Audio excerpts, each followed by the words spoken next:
दोस्तों 8 अप्रैल को आपका मैथ का पेपर हुआ और आप सभी के कमेंट आ रहे हैं कि सर हमारा पेपर अच्छा हुआ है। लेकिन एक विद्यार्थी का कमेंट आया कि सर आपने जो पेपर कराया वो तो पेपर आया ही नहीं, वो रियल पेपर नहीं था जो आपने करवाया। तो मैं आपको कुछ बताना चाहता हूँ। सबसे पहले यहाँ पे आप क्वेश्चन देखिए, ये मैंने एक ही मॉडल पेपर में करवाया था। इसमें आप सबसे पहले ये वाला क्वेश्चन देखिए, संख्या 2/8 का योज्य प्रतिलोम आपका पहला क्वेश्चन आया था। यहाँ पे आप दूसरा इसको भी देख लीजिए, 3⁻²। 2 मिनट आप देख कर रखना इन क्वेश्चनों को। यहाँ पे क्या है, क्वेश्चन नंबर 5, 8 की घनमूल संख्या क्या होगी, ये भी आप याद रखिए। जिसमें एक समभुज की भुजाएं होगी, एक बाह्य कोण की माप दी गई है। ये मैंने आपको सूत्र बताया था, 360 डिग्री बटा एक बाह्य कोण की माप।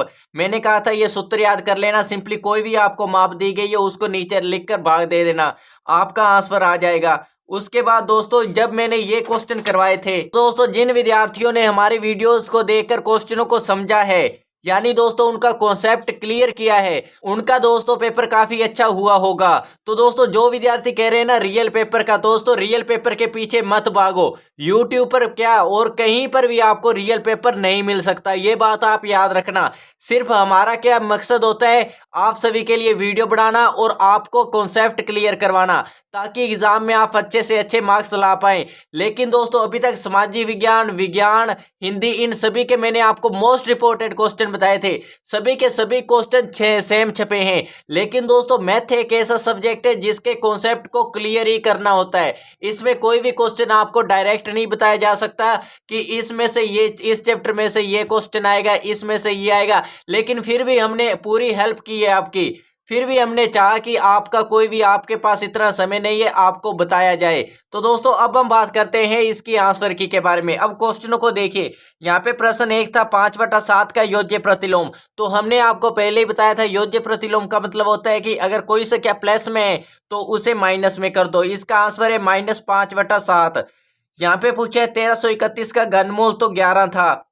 यहाँ पे आगे क्वेश्चन है, किसी वस्तु का क्रय मूल्य आपको 100 रुपए दिया है, लाभ आपको 20 रुपए दिया है, तो विक्रय मूल्य ज्ञात करना था। तो दोस्तों सिंपली ये सूत्र लगाना था आपका 100 प्लस लाभ बटा 100 इंटू क्रय मूल्य। तो दोस्तों 100 आ गया, फिर लाभ की जगह प्लस में 20, फिर यहाँ पे बटा में 100, गुना में 100, 100 से 100 कट गए दोस्तों, 120 आपका राइट आंसर था। आपने इस क्वेश्चन का आंसर क्या किया है वो आप कमेंट में बताएं। क्वेश्चन नंबर 4, यहाँ पे क्या पूछा है, 4 पेन अगर 20 रुपए के हैं तो 5 पेन कितने रुपए के होंगे। तो मैंने आपको कहा था कि 1 रुपए का मूल्य निकालने के लिए क्या करते हैं, जितनी संख्या दी है उसका भाग दे देते हैं। जैसे यहाँ पे 4 रुपए का 20 है, तो यहाँ पे दोस्तों यहाँ पे 4 का इसमें 20 में भाग दे देंगे, तो 1 रुपए का कितना आ गया, 5। हमसे पूछा कितने रुपए का है, 5 रुपए का, तो सिंपली 5 को 5 से गुना कर देते हैं, तो 25 आपका राइट आंसर आएगा। तो चलिए दोस्तों आगे हम देखते हैं क्वेश्चन नंबर 5। तो दोस्तों इसमें आपसे पूछा था, एक क्वेश्चन ऐसा आया था, 4x + 3y - 7 पदों की संख्या क्या होगी। तो दोस्तों इसका आंसर था 3, पदों की संख्या 3 होगी। आगे क्या था, समांतर चतुर्भुज के विकर्ण। तो दोस्तों मैंने आपको क्या बताया था कि समांतर चतुर्भुज के गुणधर्म और उनके पढ़कर जाना। तो दोस्तों समांतर चतुर्भुज से 100% क्वेश्चन आएगा, तो यहाँ पे आया है। रेगुलर जितने मैंने आपको बताए थे वो सभी क्वेश्चन आए हैं। ऐसा नहीं है कि जो मैंने बताए थे वो क्वेश्चन सेम सपे हैं, लेकिन दोस्तों जो मैंने कॉन्सेप्ट क्लियर किया था वो कॉन्सेप्ट इसी में ही लगा है। तो यहाँ पे क्या है, समांतर चतुर्भुज के विकर्ण कितने होते हैं, 2 होते हैं। आप सभी जानते हैं विकर्ण 2 होते हैं। यहाँ पे क्या 149 की घन का इकाई अंक 9 था। यहाँ पे 10,648 के घनमूल का इकाई अंक, तो दोस्तों 2 आएगा यहाँ पे, ये सॉरी दोस्तों 9 है।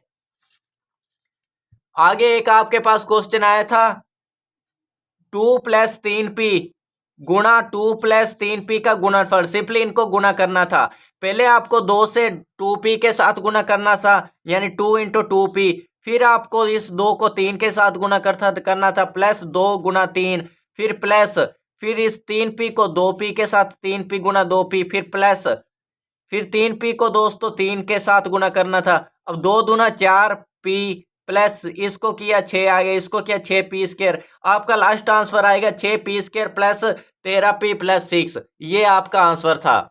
तो दोस्तों आप कमेंट में एक बार बता देना कि आपके क्वेश्चन कितने सही हुए हैं। यहाँ पे एक क्वेश्चन पूछा था, एक समभुज की संख्या ज्ञात कीजिए जिसकी एक भुजा की माप 60 डिग्री दी है। तो दोस्तों समभुज की संख्या ज्ञात करने का सूत्र था 360 डिग्री बटा एक भुजा की माप। मैंने कहा था 100% ये एग्जाम में आएगा। अगर आपको यकीन नहीं है तो आप हमारी प्रीवियस वीडियोस देख सकते हैं। तो दोस्तों इसमें सिंपली 60 का भाग देंगे तो 6 आपका राइट आंसर आएगा। आगे देखते हैं यहाँ पे क्वेश्चन नंबर 10। 1/2 की पावर -2 प्लस 1/3 की पावर -2 प्लस 1/4 की पावर -2। मैंने क्या कहा था कि अगर पावर माइनस में हो तो सिंपली उनको पलट देते हैं। जैसे 2/1 कर दिया, यहाँ पे प्लस में होगी। इसको 3/1 कर दिया, प्लस में होगी। इसको 4/1 कर दिया, प्लस में 2 होगी पावर। तो सिंपली इसकी पावर क्या है, एक को लिखते नहीं है। 2 की पावर 4, 4 आ गया। 3 की पावर 2 यानी 9, 4 की पावर 2 16, इनको जोड़ते हैं तो 29 आपका राइट आंसर आता है।